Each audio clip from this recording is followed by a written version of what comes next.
Welcome to the Reschool'd podcast, the show that discusses all the things that schools may have missed, with your hosts AJ Kuti and Jason Gordon. Hey everybody, welcome back to the show. We are the Reschool'd podcast, the show that discusses all the things that schools may not have prepared you for, and probably didn't. I'm AJ, and sitting across me, Jason. Jason, how are you doing today? Doing great. Feeling unprepared, so I need some, I need some show advice. I'm feeling unproductive. Yeah. Well, we're going into spring break. Whenever y'all are hearing this episode, you're either coming back from it or going into it. You know, everybody across the country has a different week in there. But so I'm feeling a little unproductive myself. So are your kids next week? Yeah. Yeah, so they're out. So they're gonna do a little time with grandma. They're gonna, got a couple of other little events lined up. So we'll figure out some things. So interesting story here. So I was talking to my dissertation chair.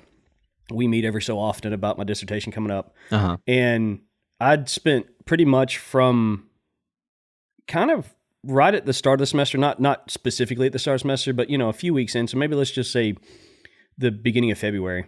Mm-hmm. And I started, getting stuff together and I started writing. So I think the writing actually started somewhere around middle of February, but I started reading and then started writing parts of my dissertation. And I got to the point where I was my goal was to spend some time each day to write something, whether it be a sentence, a paragraph, a page, but I wanted to write something on it every single day. Mm-hmm.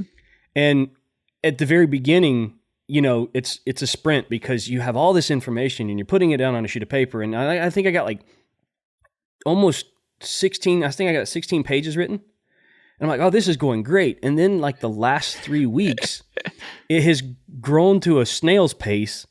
And you start questioning yourself. You start having these feelings of like imposter syndrome, like you don't know what you're doing. And you get so stressed out. Like I was talking to my chair and he was like, you know what? He said, just send me what you have right now. I'll read over it, give you some feedback. Take the week and do nothing. Like don't worry about the dissertation. Mm-hmm. Just take the time.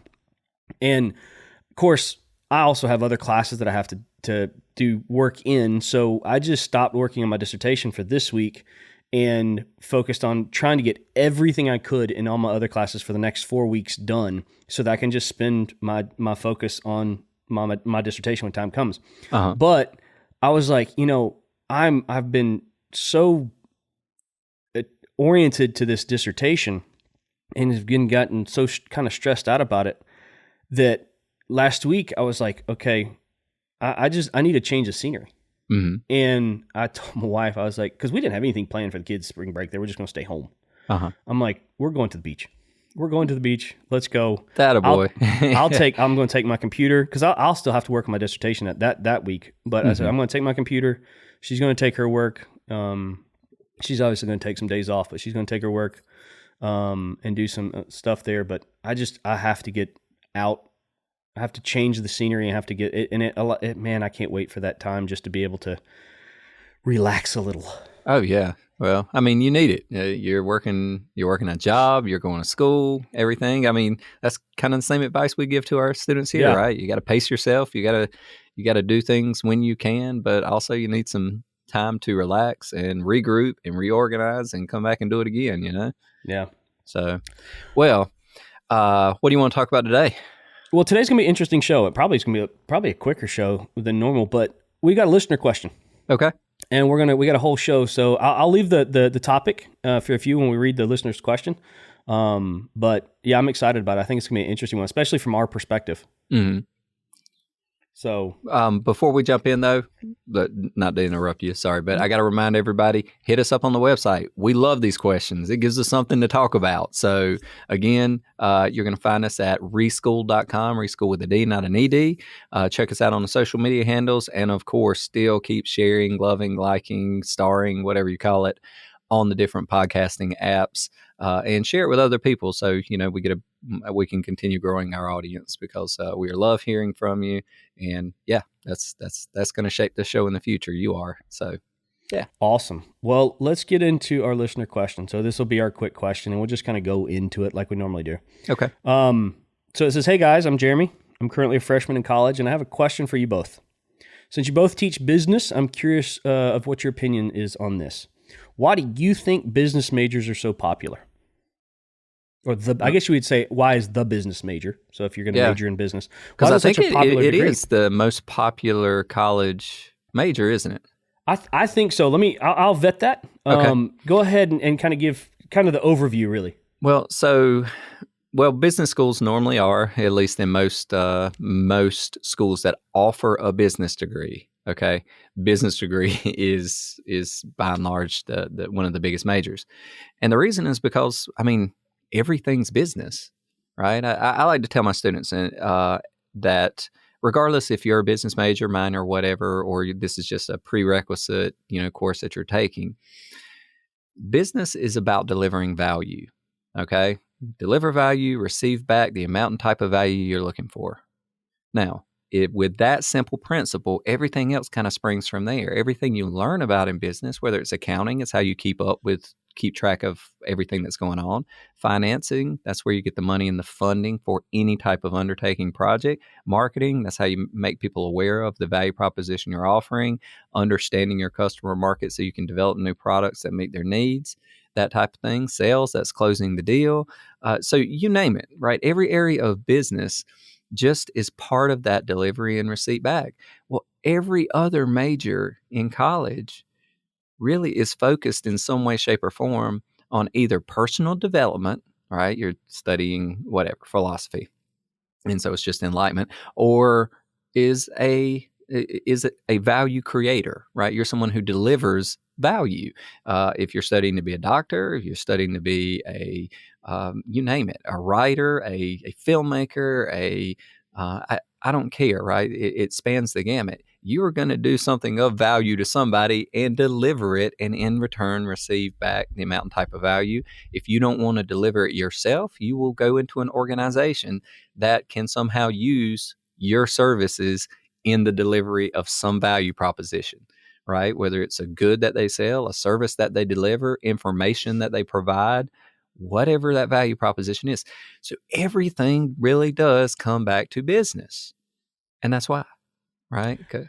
So I wanted to bring this up real quick. So I was trying to find a good website, something that has, some kind of prestige to it. Mm-hmm. It's not just like a blog. They just rando blog says. Yeah, they can get their information from places, but I kind of wanted to come from the source. Uh-huh. And so I found the National Center of Education Statistics, the NCES, which is the primary statistical agency of the U.S. Department of Education. So we're talking about, this is a government entity essentially. And they found that the number one bachelor's degree from a post-secondary institution, business is leading the way, and it's by a fairly large margin. Oh, wow. The next highest used to be, I say used to be, probably within the last maybe 10 years ago. Mm-hmm. It used to be social sciences and history was number 2, and then health professionals and related programs were number 3. But since, like I said, probably about 2013-ish, it looks like, 2012, 2013, somewhere in that range, those flipped. So now we're at health professionals and related programs being number 2.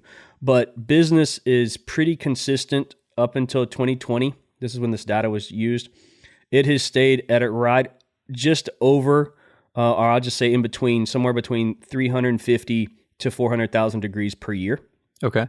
Whereas, again, in 2020, the healthcare and professionals and related programs was just a hair over 250,000 degrees issued. Gotcha. So okay. It's a pretty, you're talking 100,000 plus more degrees in business. And so that's a pretty big jump. So this listener, if it's what he's seeing on campus being the most popular, there's evidence to back that up. It is the most popular. So now again, like you were saying, why? And you brought up some good points. Everything leads back to business. When you go work somewhere, you're working at a business, unless you just do a hobby. But I think one of the things that is intriguing for some students, I'll put it in kind of 2 ways, but they kind of relate to each other. They overlap to a certain extent. But I think one of the reasons why business is so intriguing to students is because it's just so flexible. Mm-hmm. You just mentioned it. Like when somebody says they're getting a business degree, then you're getting this overarching concept of business, which includes multiple different pieces. So you got marketing, management, econ, accounting, finance, MIS. You have supply chain management now, which is becoming bigger and bigger. These are all things that go into business. So you get experience in all of those, and then you tend to major in one, or depending on where you go, how your college is set up, you major in one, and so you become better knowledgeable in that area. So if you're accounting, then you'll take more accounting classes to kind of build that up. But it gives you that foundation of business, and you're always essentially going, unless you're, well, I mean, I guess there's certain areas, and maybe a doctor is a good one, because you're going to create your own and you're going to provide that service. But like if you're going to go get a job and you're going to go through the interview process, you're going to go to a business. And having that knowledge, that specific knowledge to like you said, add value to that business is what you're going to need to get that position. Now, again, there's certain services and stuff like that, engineers, those kind of things. But it's very flexible, and it's I would also argue to a certain extent it's fairly forgiving, because if you go for my example, the reason I say it's forgiving is because I did 2 years of biology, thinking I was going to go to pre-med. And when I switched, I realized, I lost like a year of my classes. Like only a certain number of those classes that I took for 2 years are going to carry over to business.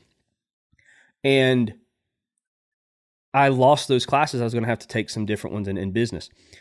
Whereas if you're switching from like management to accounting, you're not going to lose a whole lot. You're not going to lose a whole lot of classes. You're not going to have to pivot your career. It's fairly forgiving. Now, if you're going to go do something very specific, then obviously, but even that, you're still going to use some of this information that you gained in class. I'm not using nomenclatures from chemistry. I haven't used those in many, many, many years, although it was my favorite subject in chemistry, specifically in OChem. I haven't used it. So, it's one of those things that like, I do feel like even if you make a what you feel is the wrong decision in business and you pivot to a different place in business, you're still moving in the same direction, essentially. It's just a slight pivot. And so it is very forgiving. Yeah. The other reason, and I said there's two kind of reasons why I think it's so popular among students, and this is probably not the best reason, but it's so well known and it's an easy fallback. Like, how many students go to college and they're undecided. And then they start going through these classes that they're taking. And if you're telling me that a student is going to go into biology and chemistry, and then you're also going to take like a intro to econ class, and you don't know what you're going to do, you're probably going to relate more to that econ class. Therefore, if you relate to it more, you're probably going to be able to either have fun with it more, understand it better, learn from it more, because you're able to relate it back to something you know. And I think that kind of drives students to that area, because they're like, I don't know what I want to do, but I understand this a little bit better. So therefore, I'm going to go this direction. I mean, I don't think we both can. I think we could both agree that we've talked to students and we're like, why you choose business? And they go, because it's what I was comfortable with. What do you want to do with it? I'm not really sure, but I know this is the degree that I'm going to go for. So, yeah. And, I tell my students that all the time. I'm like, you don't know where you're going. You don't know what you want to do. Pick something that is universal that you can easily pivot from. And I honestly can't think of anything better than business, unless you want to go in the sciences, and then sure, all right, go biology, right? You can pivot from biology into any area of the sciences, right? Something like that, or mathematics the same way into the sciences. But when it's the general approach to a career, life, whatever, and you're like, no idea, like you will not hurt yourself or your career prospects or anything by doing business, and you'll check a box of, hey, I got this college degree, right? Yeah, of course. What about kind of diving deeper into this question? Mm-hmm. You know, we were just talking about, you have different subsections, I guess you would say, of a business major. You have marketing, management, econ, accounting, finance, supply chain, MIS, all those kind of things. Mm-hmm. What makes you, what's your opinion on what drives students to those sub kind of areas? So, honestly, what I see with students more than anything else is they get a perception of what a career looks like, even though they don't really have a good understanding of it. And then all of a sudden they say, okay, they take one class where they start doing that thing and they're like, okay, that's what I'm going to do. Where really, by and large, oftentimes they have no idea. So in my mind, the reason students pick one area is because of early influence. It's not one of these fully informed decisions. Like, if you understand what goes into being a doctor, right? That is a Mm-hmm. big undertaking. You're going to study the sciences, you're going to go to medical school, and yeah. But when it comes to my business students, I've just normally seen they don't know what they definitely want to do. They know they want to be something in the business world so they can make some money and have a career and future and live a life and blah blah blah. And they're choosing something that honestly is the least painful usually. So they go sit in a class and they're like, okay, I like this just fine. But the funny part is, so many of the classes that are part of a major are not what you will do every day of your business career. So, in many ways, the decision seems kind of random. And there is another lurking statistic out there that most people do not work in um, their career is not in the area in which they majored in college. Isn't that funny? That's interesting. Yeah, most people, most people in business did not study business. They come from everything else, right? I mean, and particularly at in bigger organizations where English majors have to work somewhere, right? Mm-hmm. They're not all going to be novelists. They're not going to all work or write for a magazine or be a journalist or something like that. Lots of them just go to work in a business and they learn things and they start to move their way up and they ultimately manage other people and that type of thing. Funny enough, we've done an episode on MBAs before. Mm-hmm. Yep. And that's a huge reality. Most people who go to MBA programs are professional service providers of some sort, right? Engineers or something, right? Or just English majors who worked in business and got into a particular area, and they're going back for a later business degree, so they have a fundamental understanding because now they are managing other people who do the thing that they do. Yeah. Yeah, I mean, so and which makes sense, right? I mean, if you're going to manage illustrators, it would make sense for you to have been an illustrator, right? Yeah. And odds are you studied drawing, design, illustration, something like that. And you're good at it. You grow to be a senior person on the team. Next step, you get promoted and you're managing the people on the team. Well, all of a sudden, all the aspects of business, you're back to business again. You have to manage budgets. You have to allocate resources effectively. You have to manage your human resources, your people, right? And yeah, therein comes the MBA. People come back for that degree, which what I've seen, I've got an MBA and it's not dramatically different from an undergraduate business degree in terms of the content you're exposed to. It's more about context because more people have experience coming into the MBA program. And most MBA programs are almost entirely group focused. All work happens in group. So with that being said, right, it's taking people from that practitioner point to be a manager of others. So it just comes back to our original point. Everything comes back to business. That's true. I mean, I was just looking up one of the things that we haven't talked about, and I also, the reason why we haven't talked about it is I think a lot of the reasons why it's actually not used in your decision or students' decision to major in business. It's probably not top of their list of the things that they're looking at. Now, granted, I'm talking about the average student. I'm not talking about some of the on the upper end of the scale. But I think we've talked about this before. The return on investment of the degrees. There are certain degrees where they look at the cost of the degree versus what you're going to generate over a lifetime or whatnot. And some of them generate more of a return than others. And then also there's the argument of, well, no college, depending on what area you go to, maybe you're going to go into a skills or whatnot. How much is that going to generate and so forth? I was just looking at a quick one, and this is from freeop.org. I don't know what that is. But it is a study. So, it's not like a blog in a sense, but based on some of the just quick ones, because I'm not going to read the paper while we're recording this. I'm just looking at pictures. Come on, you've gotten very good at skimming long academic articles. You should be able to digest this in 2 minutes. So you know what? Honestly, I think they should do picture books for academic research because it would make it a whole lot easier. Yeah. But the number one return on investment is engineers, and I think they take up like the top 5. But business is right there. Business is number 3. Okay. What looks to be overall in terms of the return on investment. Actually, I could argue the top 2 are engineers because the top one it says engineering, and then the second one says transportation, construction, and architecture. Oh yeah, which could kind of go into that engineering area because you're talking about civil engineers that could potentially in there. But it blends with business as well because logisticians and public planners oftentimes come from the business world. Yeah, absolutely. Or at least your public administrators anyway. And then number 4 was computer and IT. So yeah, I would have guessed that would have been number 1. Computer. Well, this was done in. I'm gonna need to check the date on this one. This was actually published in 2000.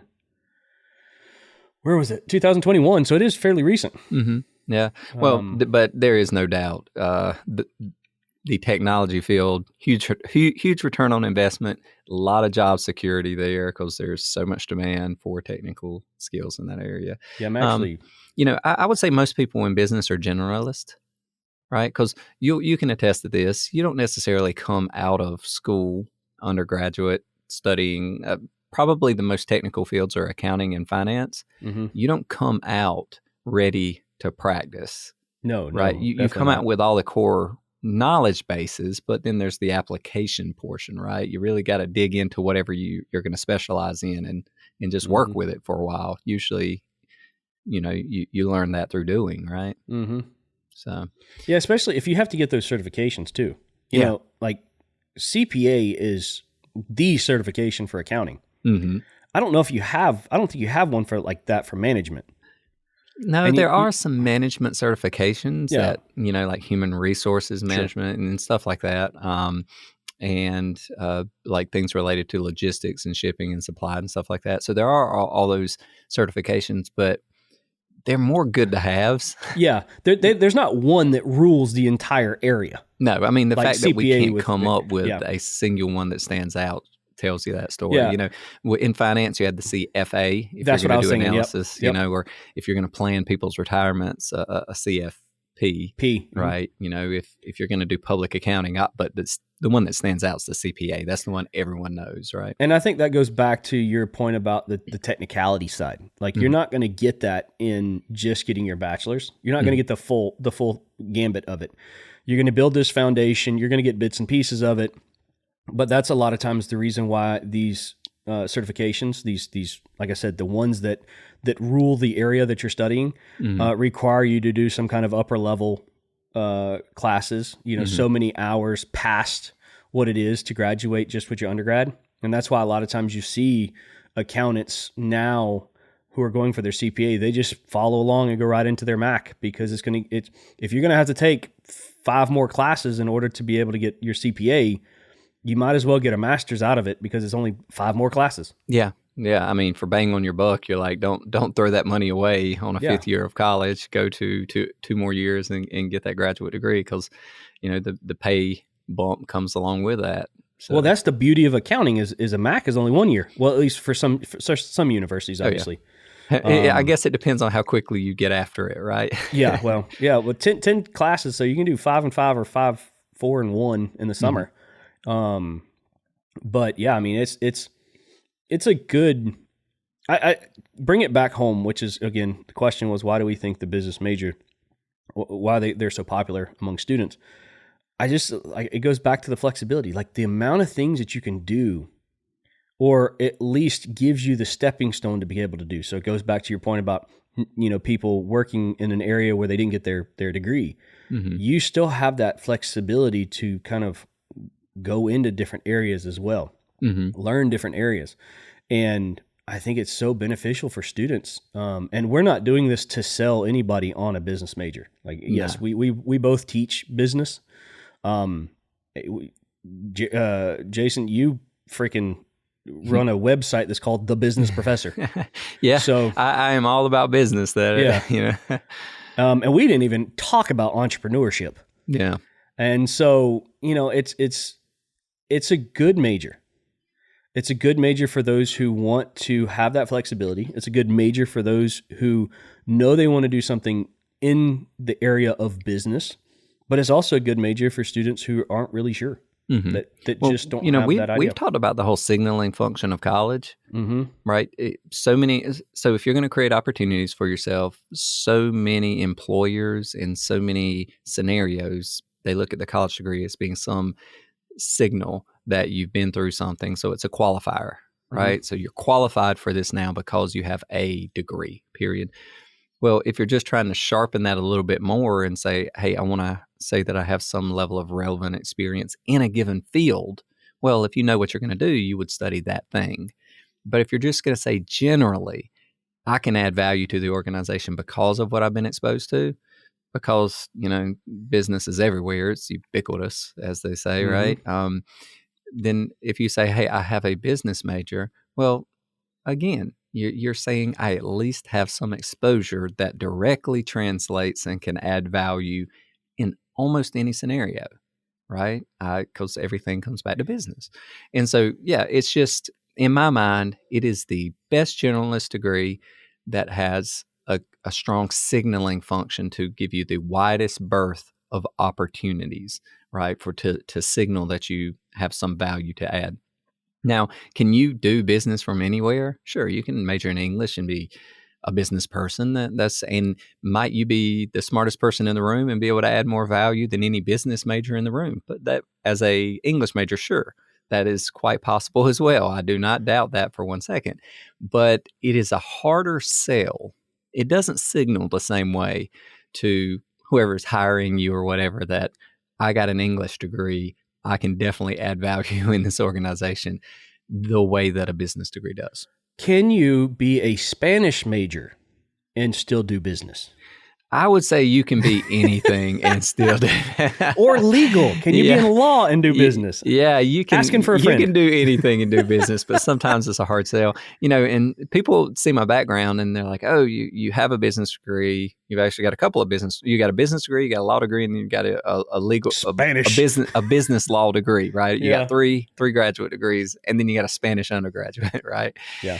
And they're like, wow, that just qualifies you for so much in business. And I'm like, well, believe it or not, it's really in business, the only thing that really qualifies me for anything is a combination of, well, yeah, I've got a business degree, and then experience. The law degree, believe it or not, does not help that much. It actually, and in law, having a business degree does not help that much in terms of creating opportunities for you. Actually, a lot of people see them negatively, right? They see the business degree as being like, okay, are you claiming that as some kind of specialty, right? We do professional services. It's a specific area that business degree is probably not going to help. On the business side, they're like, you got a law degree. Are you looking to be a general counsel, or are you looking to do marketing practice? Like, how are they going to relate together?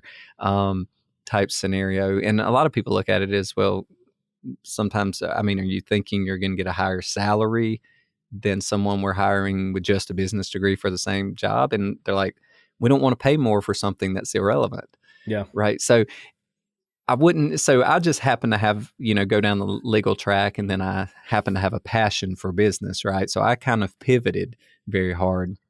And when it comes to transactional matters and stuff like that, that's a good level of understanding to have because they relate so closely.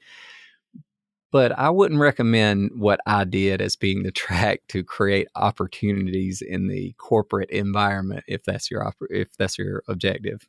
Yeah, no, I agree. But you're right. Like, you can come from a variety of backgrounds and still get into business, go through business. Prime example, and I'll end it here, but my dad was a great example. Now, granted, he came from a different country, so he came from a third world country, especially at the time.